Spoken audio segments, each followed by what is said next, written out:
যখনই কোনো কিবোর্ডের বোতাম ক্লিক করা হচ্ছিল তখনই একটা লোককে নিচে ঝুঁকতে হতো।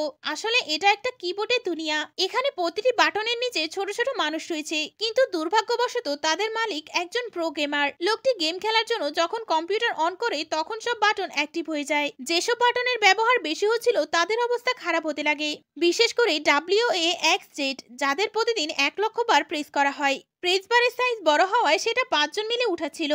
আর অ্যারোকিকে ট্রেডমিলের উপর প্রায় 100 কিলোমিটার দৌড়াতে হচ্ছিল।